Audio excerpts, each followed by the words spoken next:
Welcome back, Education Nation, to another one of these interview short series. Today is all going to be about empathy and compassion. Now, we all know that med schools are going to be assessing empathy and compassion in one way or another. However, the difficult thing is we all know the definition of empathy and compassion, but this is really a practical skill. It's easier said than done in order to get this across. So I'm going to be telling you a few top tips of mine in order for you guys to really show your empathy and compassion, which is extremely important, be it in a role play station or whatever they're assessing. You know, these little tips and tricks are really going to set you apart from your competition. So the first thing that I would say is have a bank of empathetic statements that you can kind of say. So say things like, I'm so sorry to hear that. If they're in pain, do you need any painkillers? Are you okay to continue?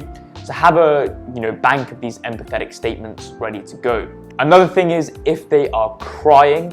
Now this is something that one of these next man washed up failed Hollywood actors can sometimes do for you guys, as they love to do their improv and they might actually start crying in your role play. So how can you deal with that? Well, the best thing that I would say is try and give them a little bit of time to settle, and also look around the room very cleverly. Most medical schools will have a box of tissues or a glass of water or something around the interview place, and essentially grab one of those and offer it to them. Can I get you a cup of water, etc.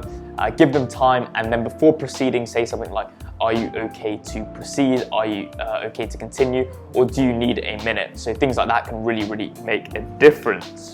The next pointer that I'm going to say is separate fact from opinion. So things like, I can imagine how difficult this is for you, isn't going to be as good as saying something like, I can't imagine how difficult this is for you. So separate fact from opinion, because realistically, you're not going to be able to truly imagine what they are going through. So by saying that you do understand, you can see how there's a disconnect there and it could go down the wrong way. So make sure you always separate fact from opinion. And also make sure that you're picking up on verbal and non-verbal cues of distress. Things like, if they're looking down to the floor, or if they're suddenly gone quite quiet, quite closed off body posture. Make sure that you pick up on these subliminal things. Make sure you react and respond in an appropriate manner. For instance, do you need a minute? The next point is make sure that you normalize.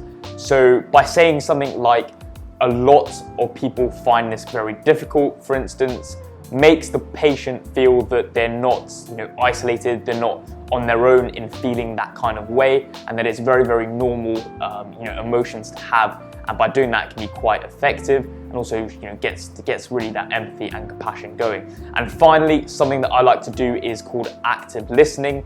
So that's whenever the patient is sort of responding back to you, or the actor or interviewer, make sure that when you're there, you are nodding your heads, saying sort of sounds like, okay, eye contact, open body posture, leaning forward, all of these things to essentially show that you're engaged and interested in what the person has to say. And that really is going to help you in getting across your empathy and compassion if you are clearly showing that you're interested and engaged in conversation.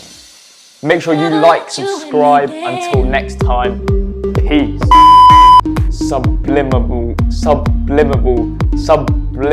things. Jeez.